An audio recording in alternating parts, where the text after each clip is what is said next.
নিঃস্ব অবস্থায় কি দোয়া করতে পারেন একজন মানুষ, এই দোয়াটা শিখে নেন, ইনশাআল্লাহ আপনার জীবনের সমস্ত সংকট কেটে যাবে। ইনশাআল্লাহ আমি নিজেও ওই দোয়াটা বেশি বেশি করার চেষ্টা করি। দোয়াটা হচ্ছে, মুসা আলাইহিস সালাম একটা গাছের নিচে হেলান দিয়ে বসলেন, বসে দেখলেন দুইজন মেয়ে দাঁড়িয়ে আছে দূরে, পানি নিতে পারছে না, লোকজন পানি নিয়ে যাচ্ছে, ওরা দাঁড়িয়ে আছে বেচারি। মুসা আলাইহিস সালাম গিয়ে বললেন, কি সমস্যা আপনাদের? এটা নিয়ে আপনারা আবার মেয়েদের সাথে কথা বলার চেষ্টা করেন না, ঠিক আছে? তো মাহারাম গায়রা মাহারাম মেনে চলে।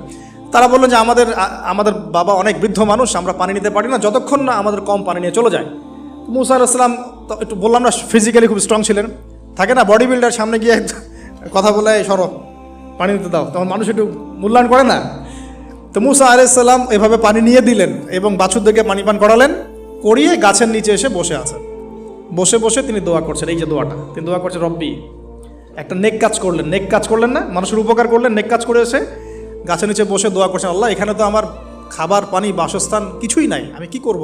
রব্বি ইন্নি লিমা আনজালতা ইলাইয়া মিন খায়রিন ফকির, রব্বি ইন্নি লিমা আনজালতা ইলাইয়া মিন খায়রিন ফকির। আবার বলেন, রব্বি ইন্নি লিমা আনজালতা ইলাইয়া মিন খায়রিন ফকির। অর্থ হচ্ছে, হে আল্লাহ, তুমি তোমার পক্ষ থেকে আমার উপরে যে নেয়ামতগুলো দিবে, আমি এর জন্য ফকির হয়ে বসে আছি। অর্থ বুঝে পড়বেন ভাই, নামাজ রোজা হজ জাকাত যাই করেন আল্লাহর ওয়াস্তে অর্থ বুঝে পড়বেন।